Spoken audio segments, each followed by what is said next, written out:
शिक्षा विभाग में शुरू हुई बीआरसीसी भर्ती, प्राइमरी और अपर प्राइमरी में भरे जाएंगे पद।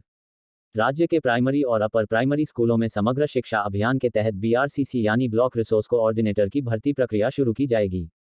इस बारे में प्रारंभिक शिक्षा निदेशक की ओर से निर्देश जारी किए गए हैं। सभी जिलों को भर्ती प्रक्रिया शुरू करने के लिए कहा गया है। इसमें भर्ती नियमों में भी कुछ संशोधन किया गया है, जिसके तहत अब बीआरसीसी के लिए 7 साल के एक्सपीरियंस को घटाकर 5 साल किया गया है। इसे नई गाइडलाइन में भी शामिल किया गया है। इसके साथ ही सभी जिलों में शेड्यूल भी जारी कर दिया गया है, जिसमें 1 मई से 10 मई के बीच बीआरसीसी के पदों को भरने के लिए आवेदन मांगे गए हैं। 15 मई को इन आवेदनों के आधार पर साक्षात्कार ले जाएंगे और 20 मई को सभी चयनित बीआरसीसी की सूची जिला की ओर से जारी कर दी जाएगी। काफ़ी समय से बीआरसीसी के पदों पर नई भर्तियां नहीं की जा रही थी।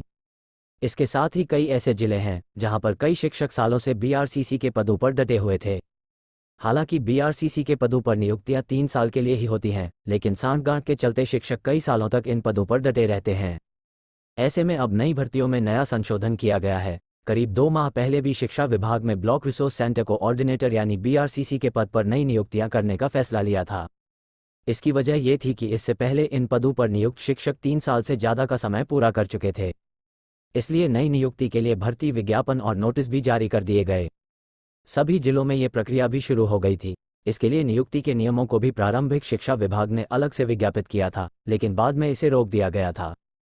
समग्र शिक्षा अभियान के state project director Rajesh Sharma की ओर से आदेश जारी किए गए थे कि अगले आदेशों तक बीआरसीसी की नियुक्ति से संबंधित प्रक्रिया रोकी जा रही है। शिक्षा मंत्री रोहित ठाकुर ने उन्हें अपने कार्यालय बुलाकर निर्देश दिए थे कि बीआरसीसी नियुक्ति के लिए नियमों में कुछ बदलाव सरकार सोच रही है। जब तक ये बदलाव नहीं हो जाता, तब तक इन नियुक्तियों की प्रक्रिया को रोका जाए। अब दोबारा से प्रारंभिक शिक्षा विभाग में भर्ती करने का फैसला किया है।